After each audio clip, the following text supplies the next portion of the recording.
रोज सुबह नहाकर पूजा करने वाली औरतें ये 3 बातें कान खोलकर सुन ले।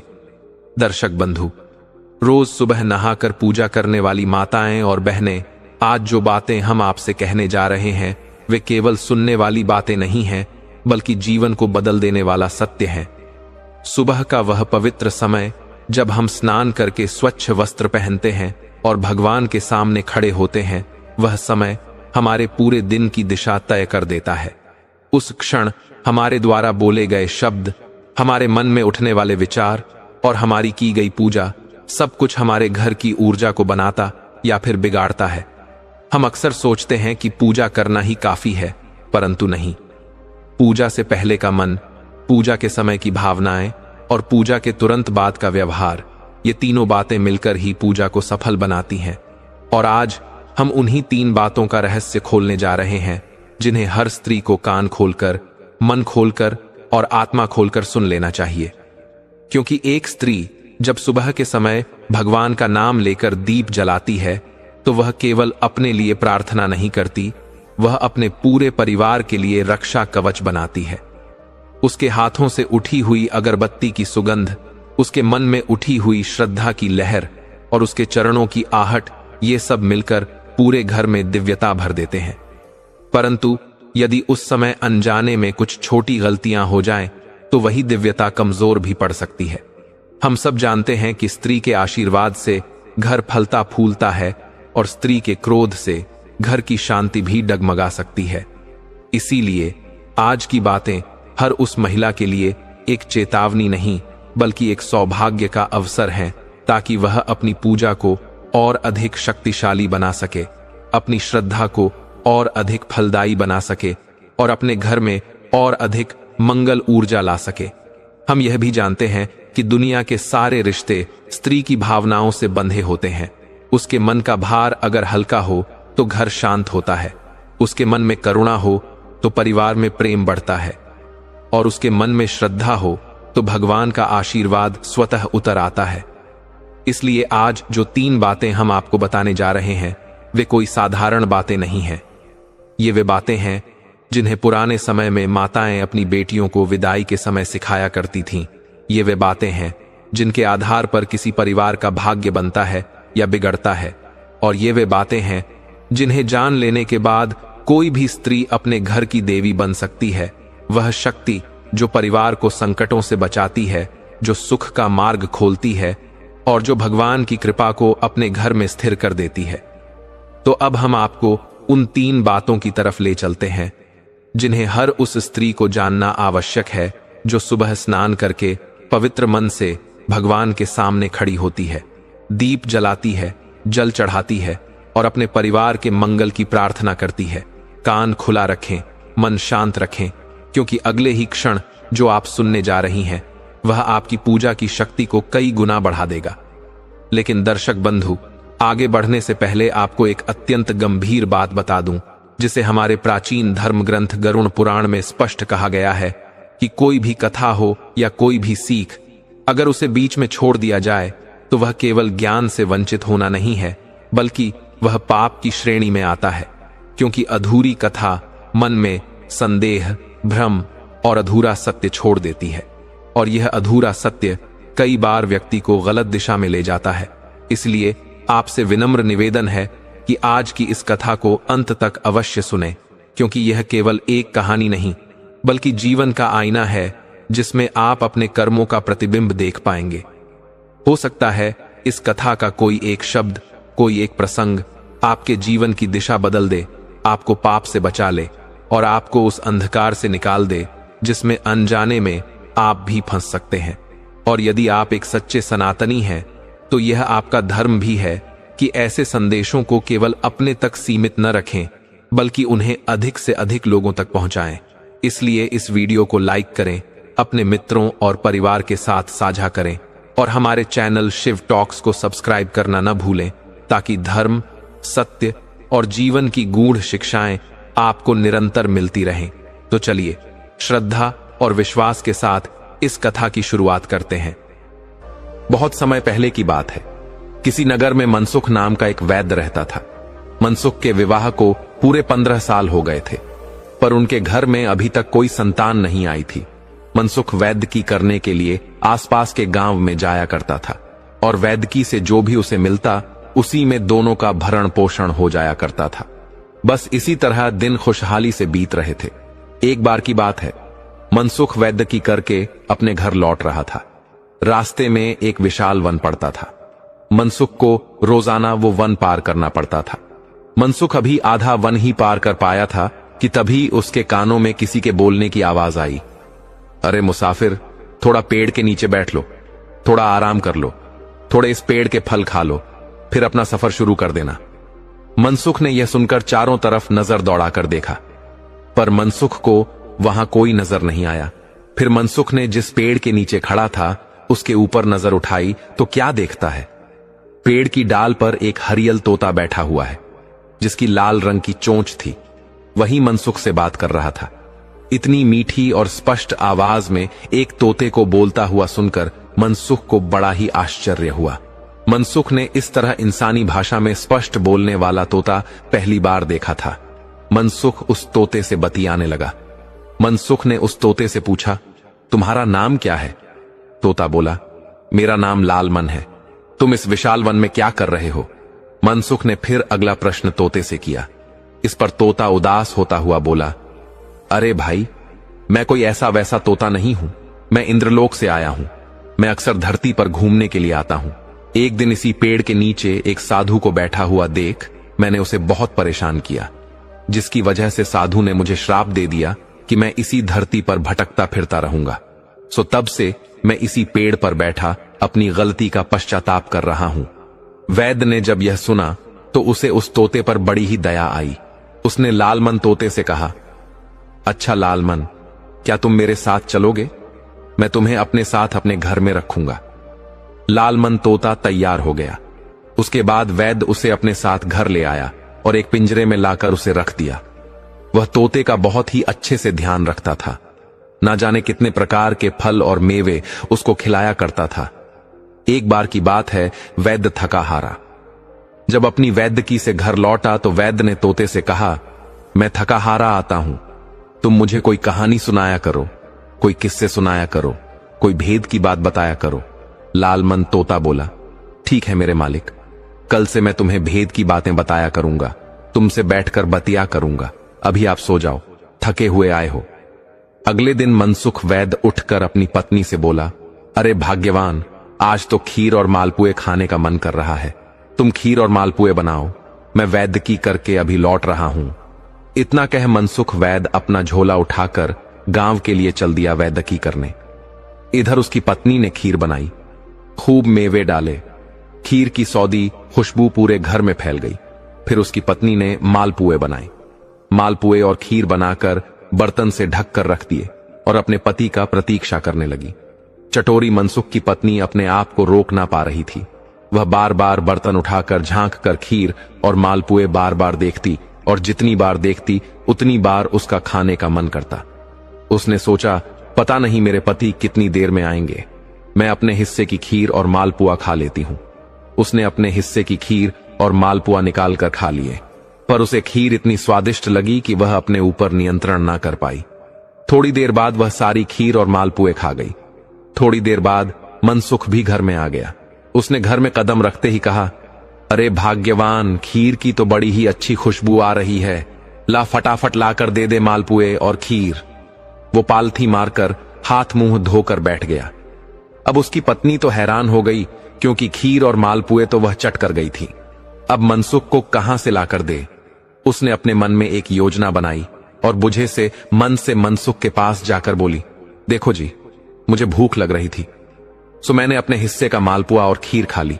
आपकी खीर और मालपुए मैंने ढककर रसोई में रख दिए, पर मुई बिल्ली आई और उसने सारी खीर और मालपुए खा लिए। बताओ मैं क्या करूं? मनसुख बोला, चलो, इसमें तो किसी का कोई दोष नहीं है। बिल्ली खा गई सो खा गई, पर मुझे बड़े जोरों की भूख लग रही है, तुम मेरे लिए कुछ खाने का बना दो। पत्नी यह सुनकर रसोई में खाना बनाने चली गई। इधर मनसुख तोते के पास आया और तोते से पूछा, और बताओ आज का दिन कैसा कटा? तोता बोला, आज का दिन बड़े मजे में कटा, पर मैं तुम्हें एक भेद बताना चाहता हूं। तुम्हारी पत्नी तुमसे झूठ कह रही है कि खीर और मालपुए बिल्ली खा गई। असल में खीर और मालपुए तुम्हारी पत्नी नहीं खाए हैं। देखो तो कैसी औरत है, अपने मर्द से झूठ कहती है। तोता जोर जोर से हंसने लगा। तोते की बात सुनकर मनसुख ने अपनी पत्नी से कुछ न कहा।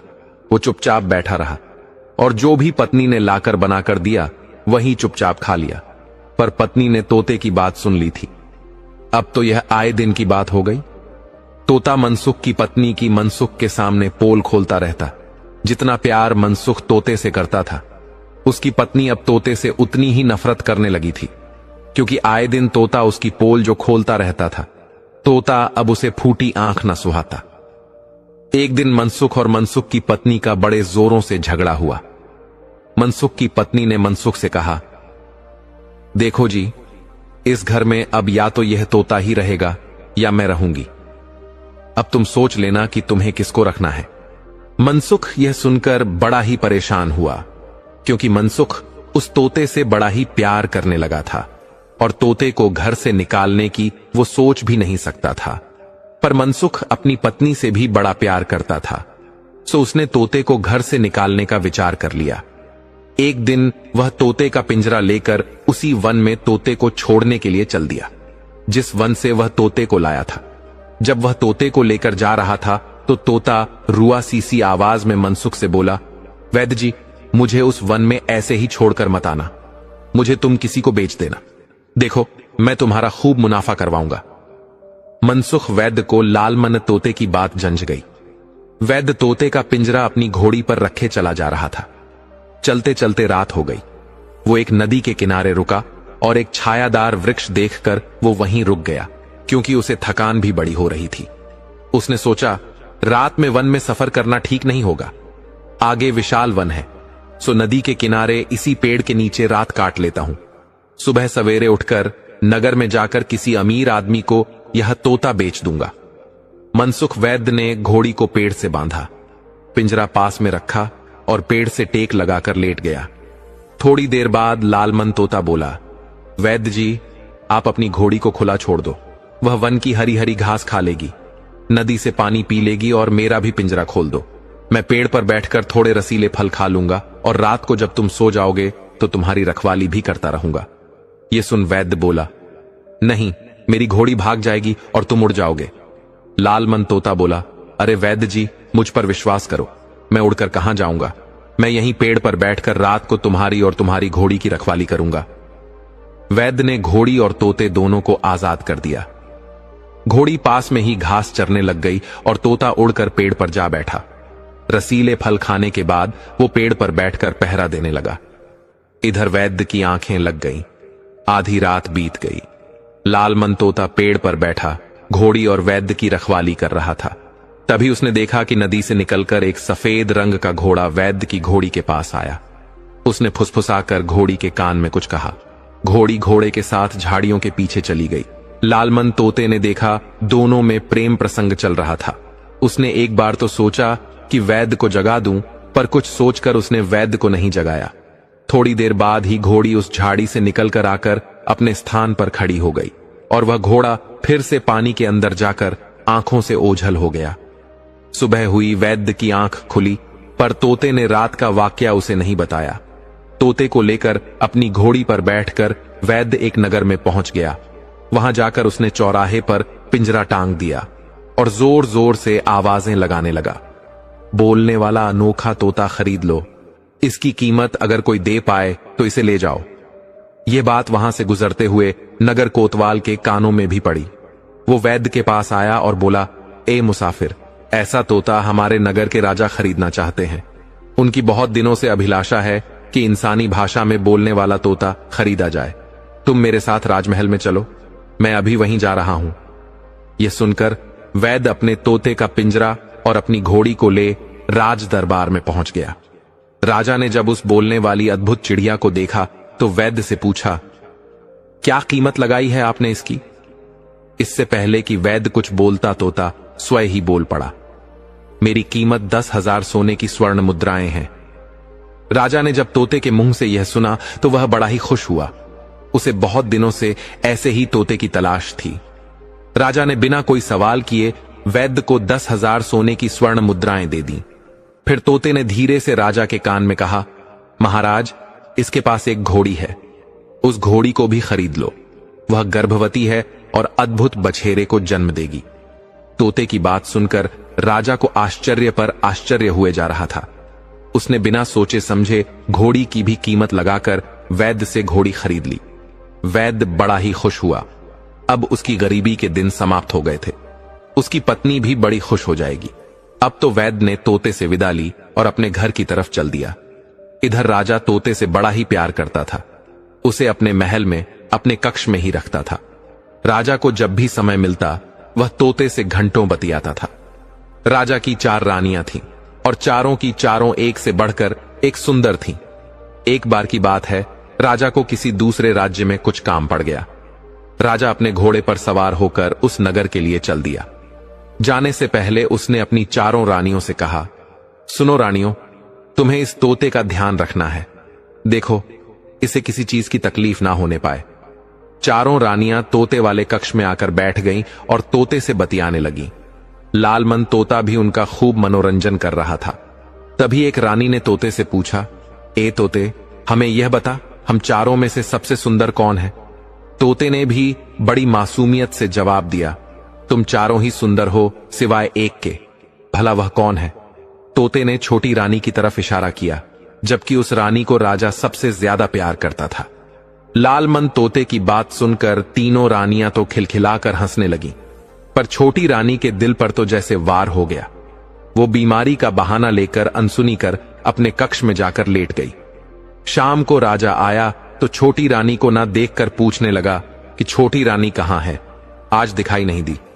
किसी ने बताया कि छोटी रानी बीमार है और अपने कक्ष में लेटी हुई है।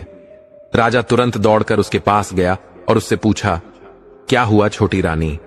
छोटी रानी बोली, राजा साहब, मैं बड़ी बीमार हूं। राजा बोला, तो क्या वैद्य को नहीं बुलवाया?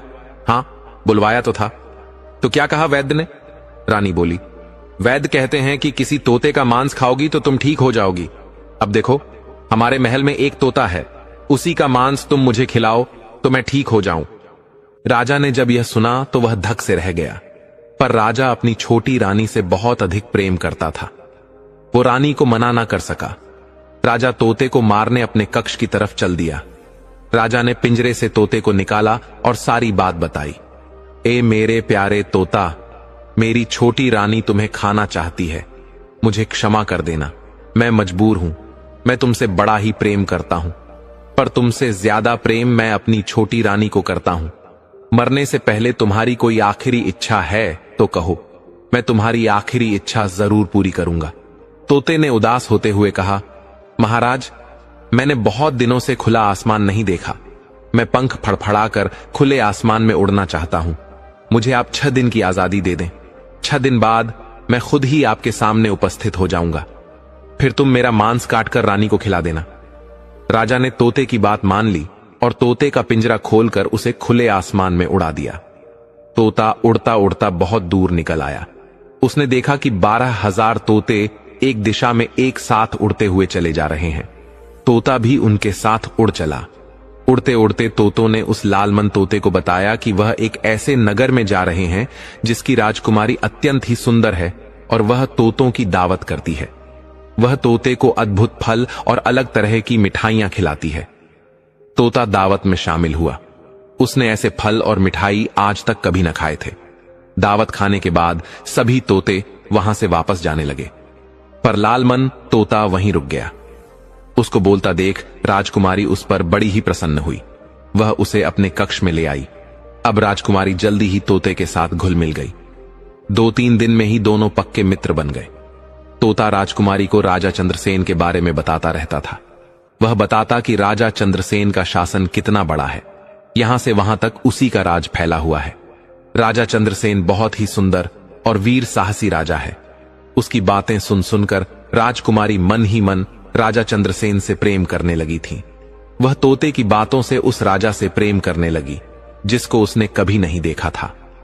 एक दिन तोते ने राजकुमारी से कहा, राजकुमारी जी, मेरा जाने का समय आ गया है।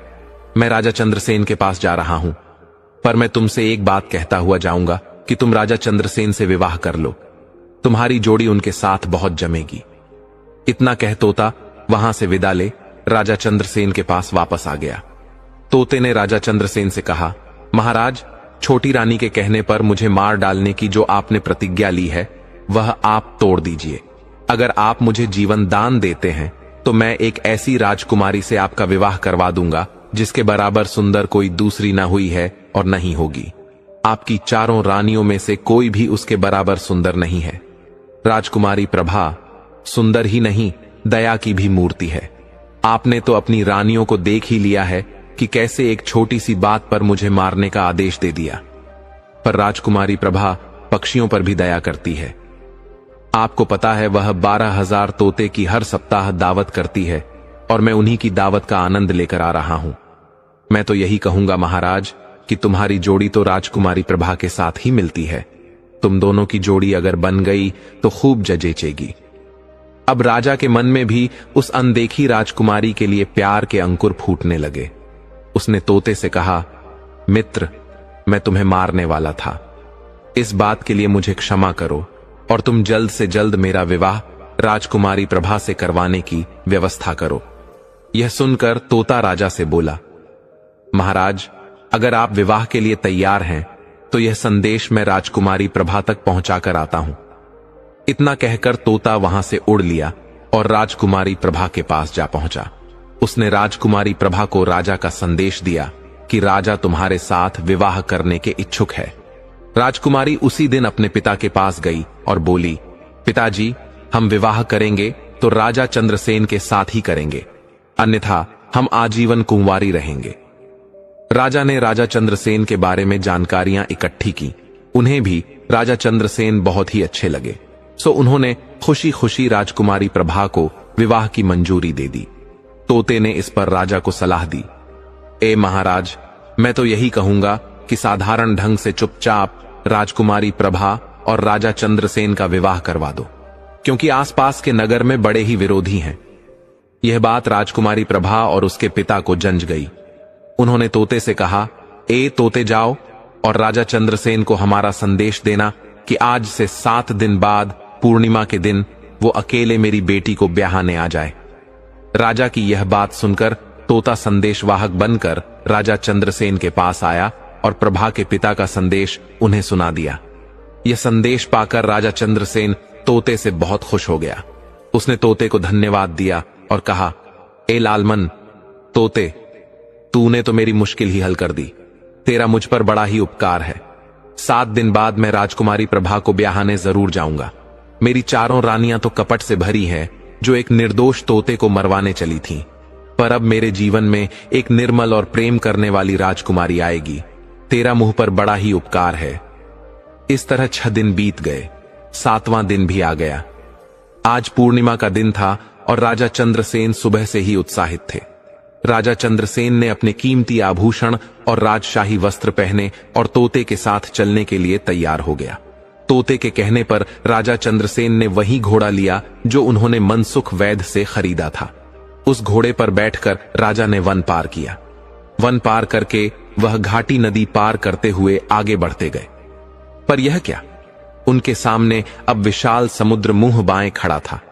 राजा चंद्रसेन ने चिंतित होते हुए तोते से कहा, ए लाल मन तोते, इस विशाल समुद्र को हम एक दिन में कैसे पार करेंगे? राजा की चिंता देखकर लाल मन तोता बोला, महाराज, आप चिंता ना करें।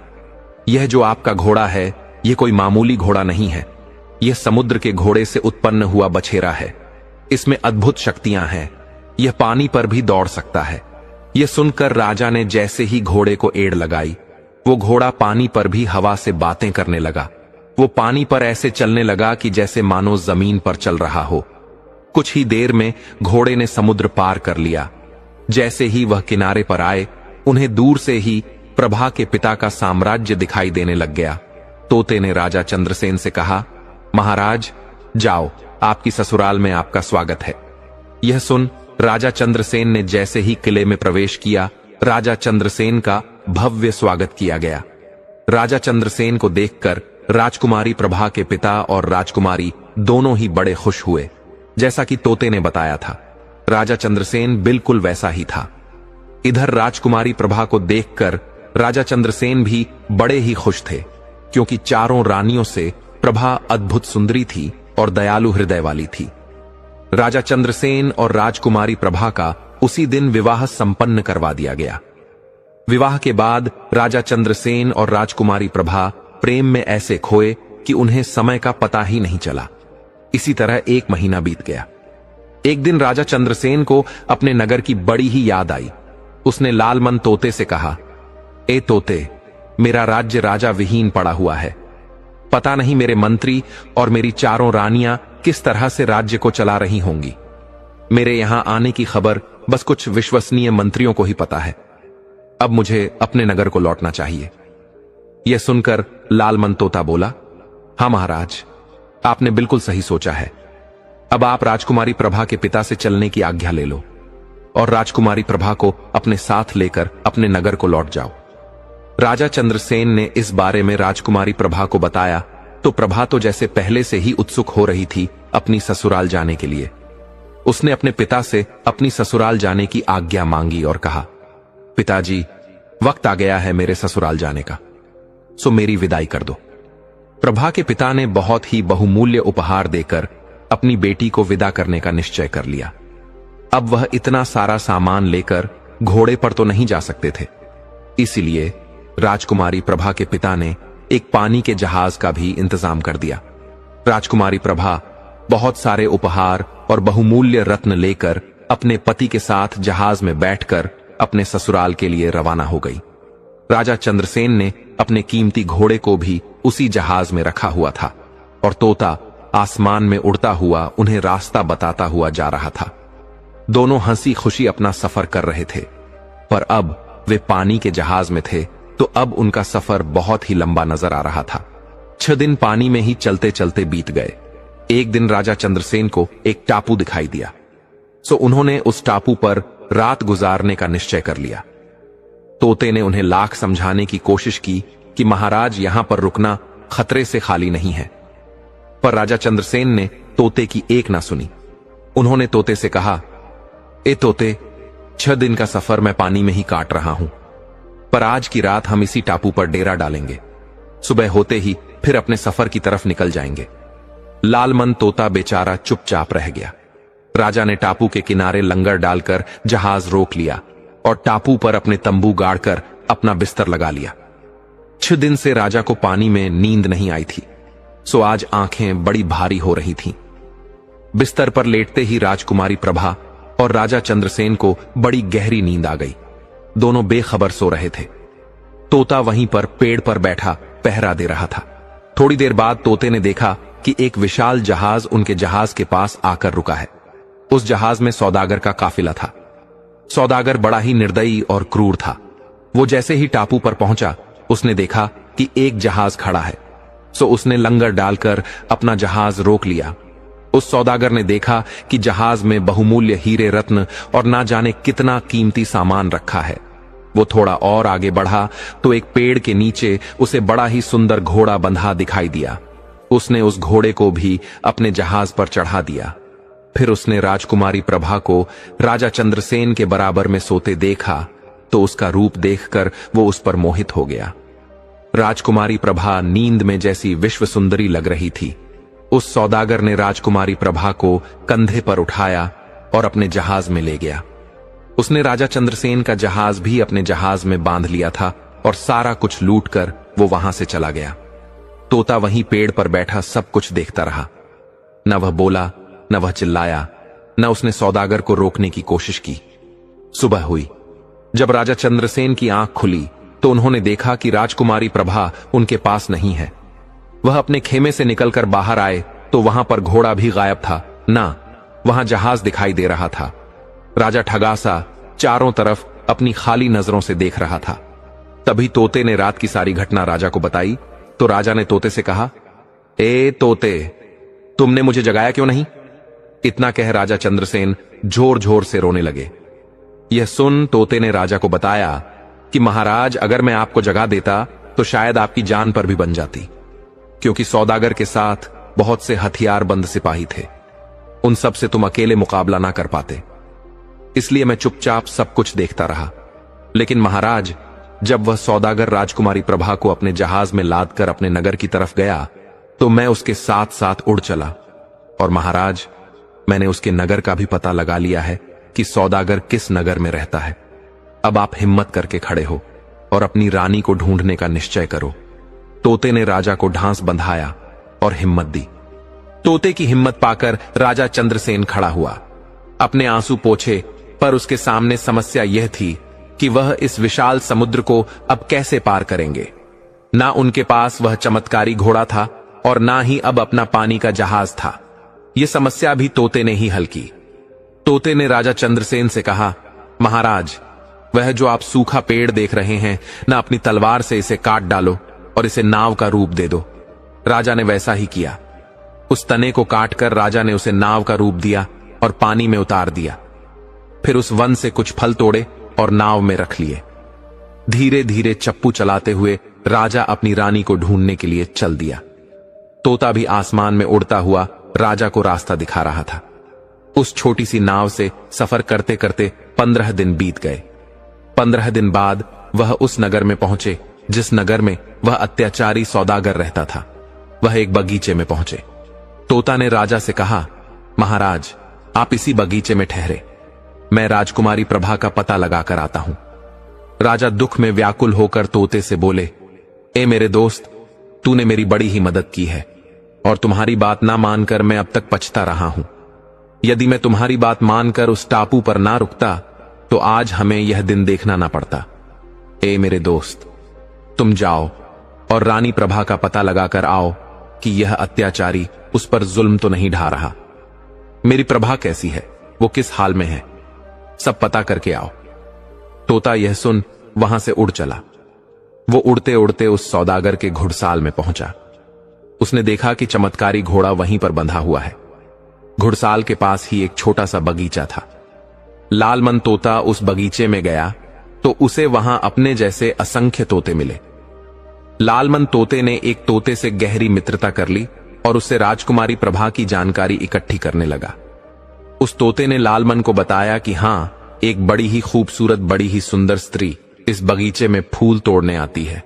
चेहरे पर उदासी पर एक चेहरे पर अलग सा तेज है। हां, हो ना हो, वही राजकुमारी प्रभा हो सकती है। उसने तोते से पूछा, भाई, मुझे यह बताओ कि वह स्त्री फूल तोड़ने किस समय आती है। तोता बोला, अभी थोड़ी ही देर में आती होगी। थोड़ी देर बाद राजकुमारी प्रभा उस बगीचे में फूल तोड़ने के लिए आई। जैसे ही लालमन ने उसको देखा, वह तुरंत पहचान गया कि यह तो राजकुमारी प्रभा है। उस जालिम ने राजकुमारी प्रभा को बड़ा ही सताया था।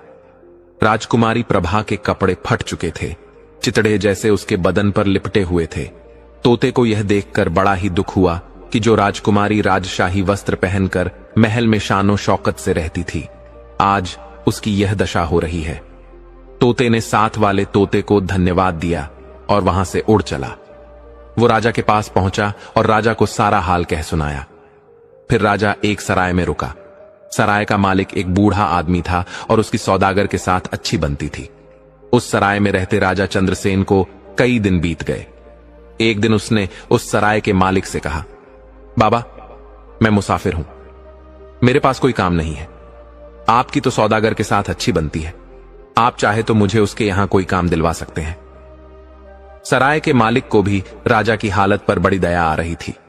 उस समय राजा राजा नहीं था, उसने भेष बदला हुआ था और वह एक मुसाफिर जैसा लग रहा था।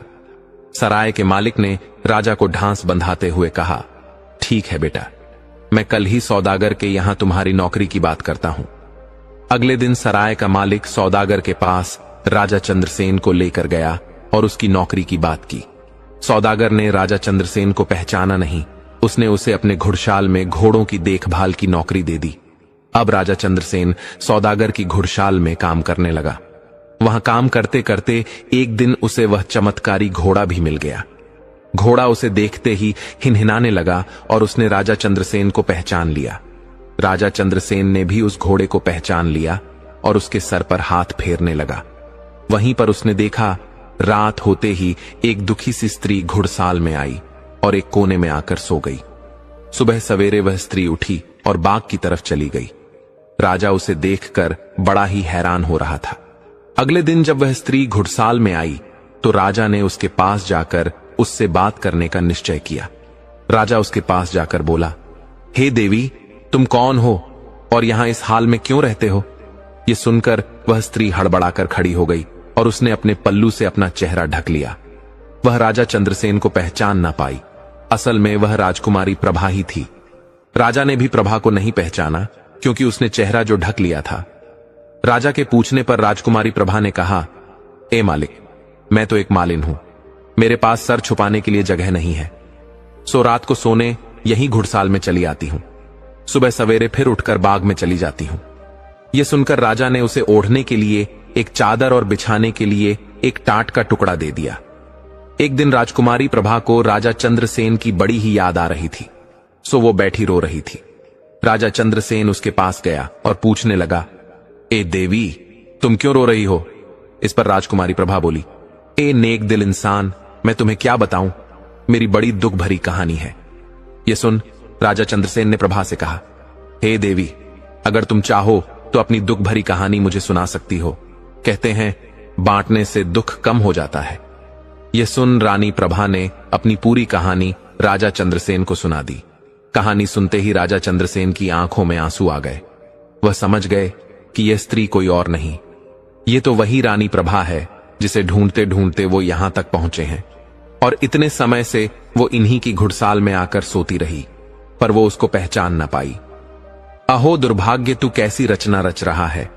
मेरी पत्नी मेरे पास ही थी और मैं उसे पहचान ना पाया। राजा ने अपने आंसू पोंछे और धीरे से कहा, राजकुमारी प्रभा।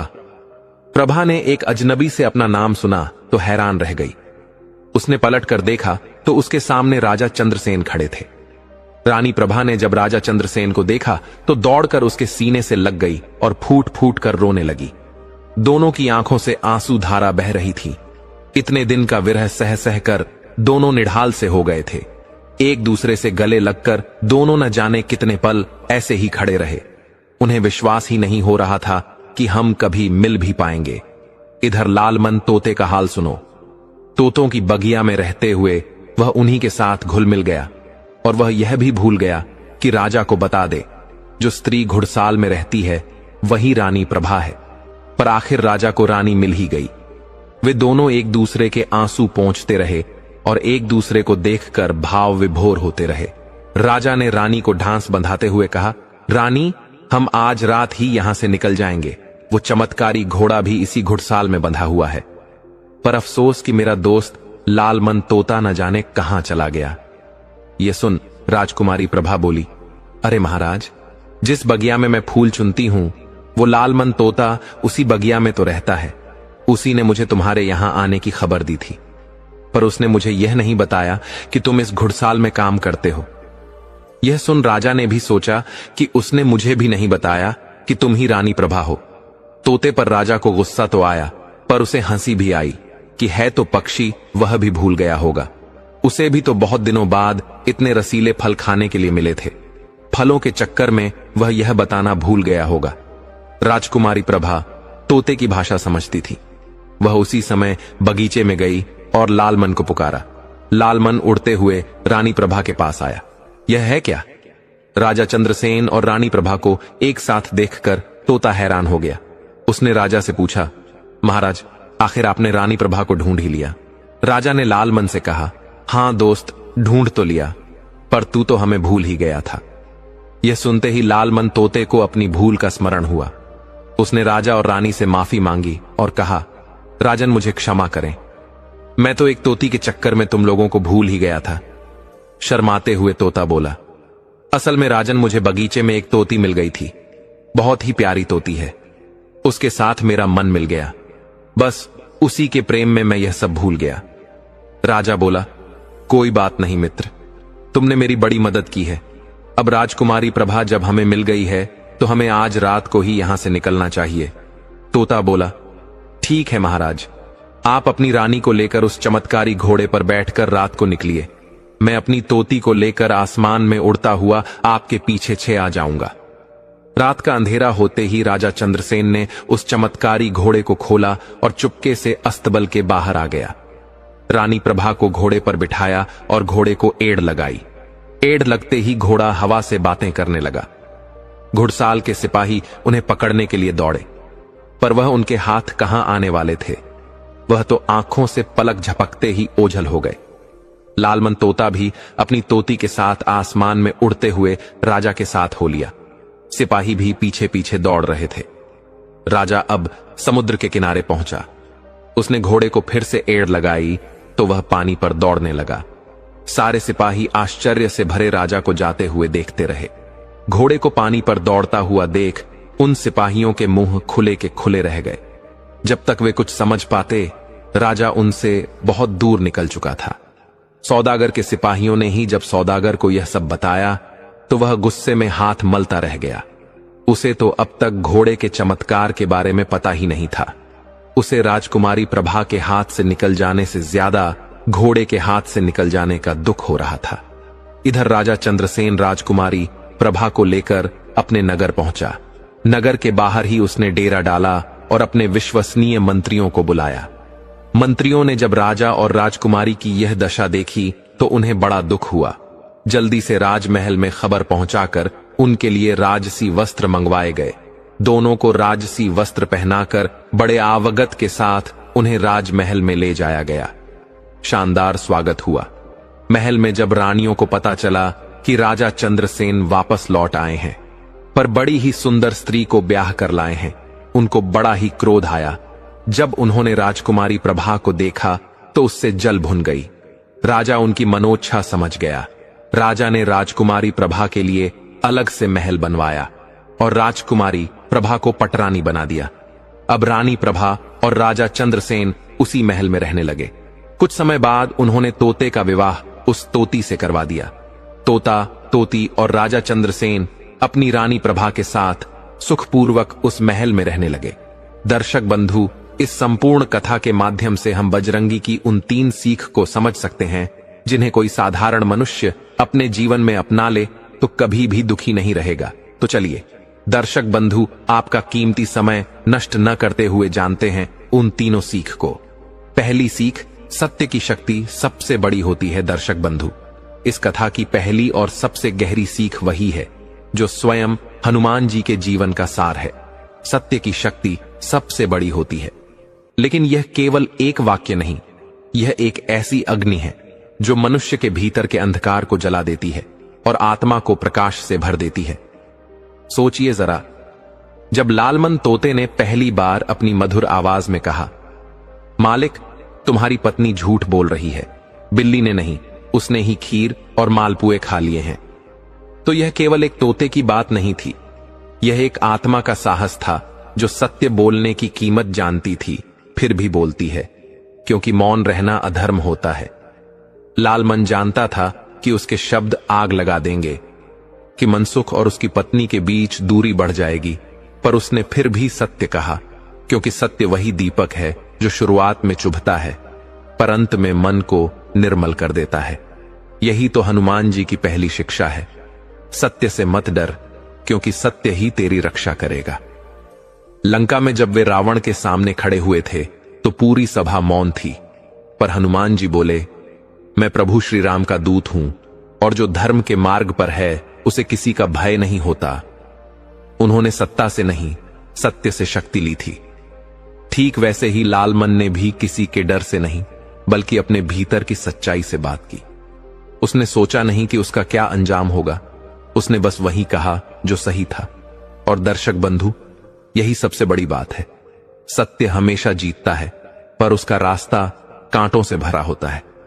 जो व्यक्ति उन कांटों पर चलने का साहस रखता है, वह अंततः फूलों की सुगंध बनकर दुनिया में बसता है। मनसुख की पत्नी ने जब झूठ बोला तो कुछ पल का सुख मिला, पर वही झूठ उसकी शांति को निगल गया। सत्य बोलना कठिन था, पर वही उसे ईश्वर के निकट ला सकता था। और यही हाल आज के मनुष्य का भी है। हम छोटी छोटी बातों में झूठ बोल देते हैं, कभी किसी को खुश करने के लिए, कभी अपने स्वार्थ के लिए, पर हर झूठ हमारे भाग्य में एक नया बोझ जोड़ देता है। हनुमान जी ने कभी छल नहीं किया। उन्होंने हमेशा स्पष्ट कहा, भले सामने रावण जैसा बलवान शत्रु ही क्यों न हो। उन्होंने राम का नाम लिया और कहा, सत्य का मार्ग कठिन है, पर वही मुक्ति का द्वार है। तो हे दर्शक बंधु, यदि तुम चाहते हो कि तुम्हारा जीवन स्थिर हो, तुम्हारे घर में शांति हो, तुम्हारे कर्मों में चमक हो, तो सबसे पहले अपने शब्दों में सत्य लाओ, क्योंकि जब वाणी सच्ची होती है तो कर्म अपने आप पवित्र हो जाते हैं, और जब कर्म पवित्र होते हैं तो ईश्वर की कृपा बिना बुलाए उतर आती है। याद रखना, झूठ बोलने वाला भले आज जीत जाए, पर सत्य बोलने वाला युगों तक याद किया जाता है।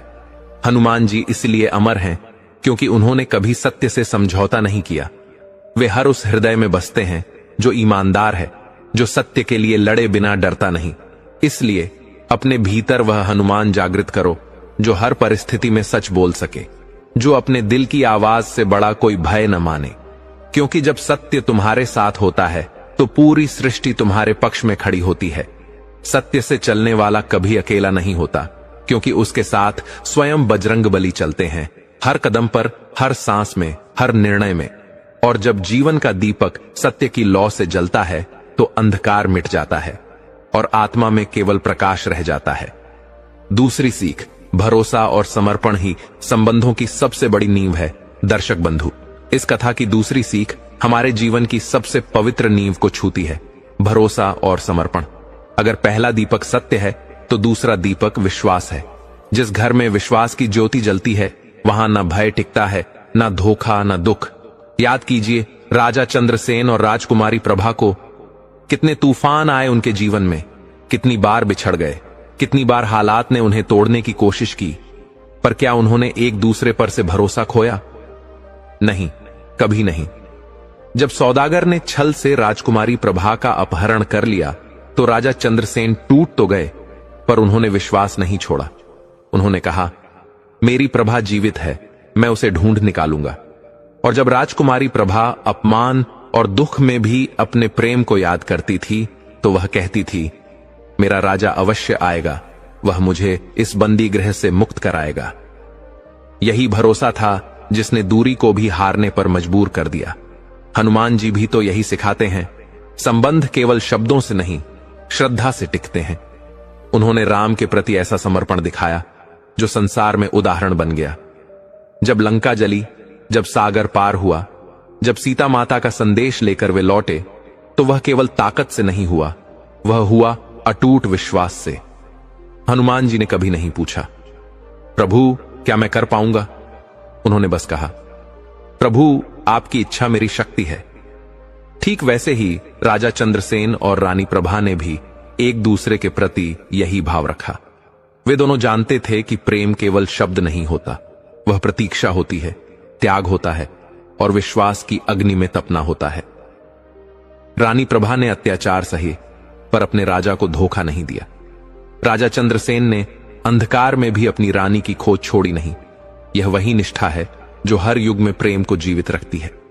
आज का मनुष्य संबंधों में सब कुछ चाहता है, सुविधा, संगति, सुख, पर विश्वास खो चुका है।